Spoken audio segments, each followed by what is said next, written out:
We're recording. We're ready to go. Can I start this one over, please?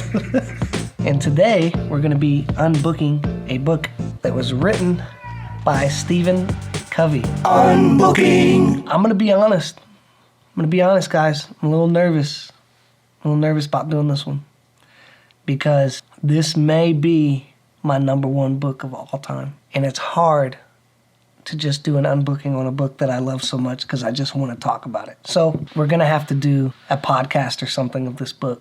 And what book am I talking about? Well, we'll get there. This book has sold more than 25 million copies since its publication in like 1989. Not only that, but it was the first nonfiction book to have an audiobook version sell more than 1 million copies. Is that correct? Yep.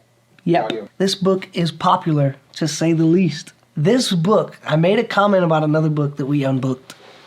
And I said that there was a few books that literally transformed the way that I did things, perceived things. This book is one of those books and would be number one on the list of books that affected me personally as far as the way that I view work and the way that I view responsibility and the way that I view success.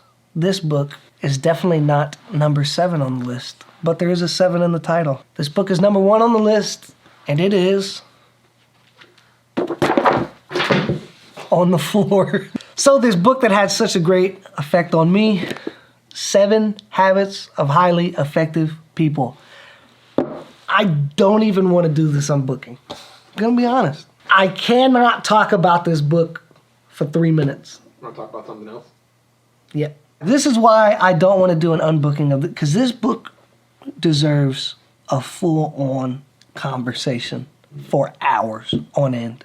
I said before we started filming that I talk about this book very highly, and I'm afraid sometimes as I'm talking about it that maybe I'm hyping this book a little bit. First of all, I've read this book about 3 times. And I've reviewed my notes and highlights in this book way more than that. So sometimes I'm afraid that I'm kind of hyping this book a little bit until I go back and pick it up. And then I'm like, I'm not even doing the book justice. I should be hyping it even more than I am. I will say that this is potentially the most important book that I've ever read. This book rocked me, changed me. We got to do a whole podcast series on this book. We have to. I was kind of preparing for today, for filming these. The book breaks down 7 habits of highly effective people, right? I got through the first one and had twice as many notes. Off the first habit, just one chapter or a couple chapters of this book, I had more notes just for that than the entirety of notes from the other books. And I had to go back and just keep deleting. I couldn't even make it through the first habit. And then I said, I thought, forget it. I can't do it like I've done the other books. I'm simply going to have to make an unbooking where I say that I can't do an unbooking of this book. I can't. It's that good. Just in my impressions, I had something to read, and that's not supposed to be what the impressions is about. I think, especially after going and reviewing this book this week, I think that the entire idea for The Miserable Company came off of page 73 on this book. What I really got from the book is also underlined. This quote, he says, "When I swallowed that bitter pill and realized that I had chosen to be miserable, I also realized that I could choose not to be miserable." And really what I took from this book is this next part that I have underlined. It's not what happens to us, but our response to what happens to us that hurts us. So what happens to you doesn't hurt you. It's your response to it that ends up hurting you. And that line, he said, I swallowed the bitter pill and realized that I had chosen to be miserable. But then when I did that, I realized that I could choose not to be. Look, this is very early in the book. This was really the part of the book that hit me. And I realized, man, I'm in control. I'm not a victim. I'm not like a sailboat out here getting blown around. I decide how I feel and what I do. I can't do this unbooking. I can't do this. You broke all the rules in your notes. I broke everything. I couldn't even do a random highlight. I was like, I can't. We can't do a random highlight. This book deserves so much more than an unbooking. The significant problems we face cannot be solved at the same level of thinking we were at when we created them. Man, it's just good.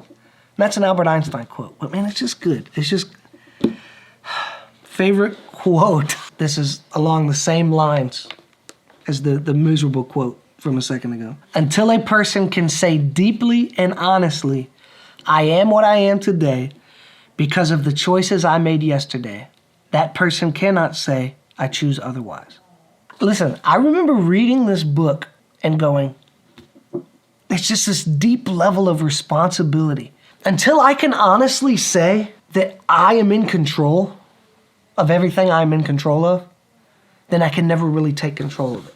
And this is why working and talking with people, I can get frustrated sometimes because this idea has completely penetrated every part of me. Like I can't get away from this. So sometimes when I'm talking to people and I catch myself doing it, I'm not like perfect on this. Sometimes you talk to people like, yeah, I mean, I was going to do this, but this, or but that, or yeah, but that. And it's just like, stop. I do this with my nephew all the time. And he's come back to me since after years and years of doing this, of him saying, well, yeah, but it's because this.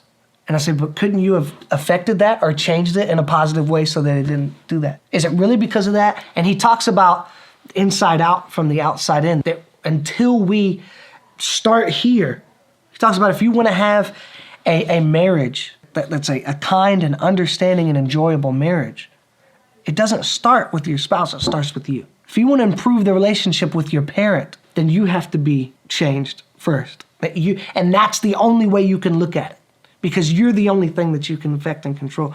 Now, I'm telling you, it's like, we have to move on. We have to move on. I could talk for hours. Let me just read some of these notes. And if you don't know what this book is about, by the way, I'm talking about it, and by some of these things that we're just going to read real quick, you'll know. What we are communicates far more eloquently than anything we say or do. Between stimulus and response, man has the freedom to choose. And he talks about Viktor Frankl in this book, who was in the Nazi prison camps and death camps, and everyone in his family died except for, I think, his sister. And he talks about how while this man was being, tortured, that Frankl has this revelation that there's something in man that can never be touched, that nobody else can ever have. He talks about in these death camps and in these prison camps and experiencing these terrible things. And yet while he's being tortured, he had this ability to place himself in a different setting. So literally he would be being tortured, and in the midst of the torture, he would remove himself of it, that he had this power of observation, that he could look at himself like it's insane. And it's talking about that freedom to choose how you feel and how nobody can make you feel any certain way or take anything from you. And he would remove himself from this torture and put himself in this imaginary classroom where he was then telling people about the torture that he went through. He had the power, or that he would remove himself from that stimulus and choose to place himself in a different frame of mind, different place. And then this is what he did, and this was like this untouchable human ability. Stephen Covey's point is, if he can do that in the midst of that, why are these little minute things completely controlling you in your life? When you can choose to overcome those things. Just one example from the book that's just mind-boggling to me. He says, anytime we think the problem is out there, that thought is the problem. And this is really all within the first habit of the book, which is be proactive. Basically always saying, stop looking at everybody else and point the mirror back at yourself. Fix yourself. Take care of what you can take care of. And yeah, another one. Be a model, not a critic. So good. He says it is possible to be busy, very busy, without being very effective. And again, this book, 7 Habits of Highly Effective People. You guys working with me know. How many times do I say effective? What's the most effective way to do what we're doing? Maybe the idea I had 6 months ago isn't the most effective way, and there's a new idea. I want to be an effective person. I don't want to waste my time. I don't want to waste your time. I want to maximize my potential. A lot of this I really got from this book. And then another one, be loyal to those who are not present. And that helps you build the trust of those who are. So just be loyal to people. Be kind. Be gracious to people, even when they're not there. And then people take note of that and see, I can trust this person because when I'm not here, I'm so dissatisfied with everything I just said about this book because I feel like I just didn't do it justice. I have purchased this book so many times to give to other people. There's like a 7 Habits for like teenagers. I've bought that a couple times and given it to people because I look at people sometimes and I'm like, oh man, just read the book. You gotta get the book. You gotta read it. I've had this book. I'm like, man, this person has so much potential and so much talent and so much this, but they really could put some of these habits into practice, you know. And I've given this book to people and they've come back and been like completely changing the way I'm thinking, you know. So yeah, read it or beat it. You gotta read this book. You gotta read this book. Everybody. You don't have to be creative. You don't have to be a leader. You don't have to be a business person. You could be a husband, a wife, a father, a mother, a son, a daughter, sweet tea or water. Whatever you are, you gotta read this book. Seriously, we shouldn't have done Unbooking on this. If this is your first time watching Unbooking, go watch some of the other ones. You get a better taste of what actual Unbooking is. This book is just too good. It's too good. Can't do it. Not only would it make my top 100 to read before you die, not only would I say you just have to read this book. This is probably my #1 book. I'm not even gonna hit this one. I can't. Too much respect. I'll lay it down. Slide it to the side. That's it. If you've read any of these books, let us know about it. Seriously, if I messed up the explanation, if you could have done this better than me, then go ahead and do it in the comments. Subscribe, click the little bell thingy. Let's have a good time. Really want to hear from you. And what books do you want to see unbooked? Let me know. Hit us up. Here's your mug.